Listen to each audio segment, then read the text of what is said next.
रूपवा सहजल बिना रे श्रृंगार में, रूपवा सहजल बिना रे श्रृंगार में, लागो सुंदर तू लाखों हजार में, लागो सुंदर तू लाखों हजार में।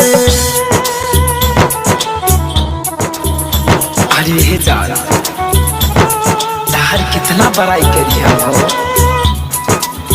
अरे चमकत ऐसन बाड़ू जैसे चमकेला शीशा, तोरा चमक से कितनन के ना जाने बदल गई दिशा।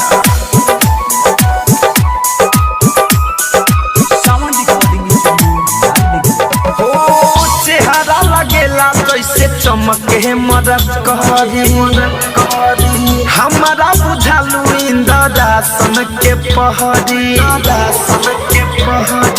पहरी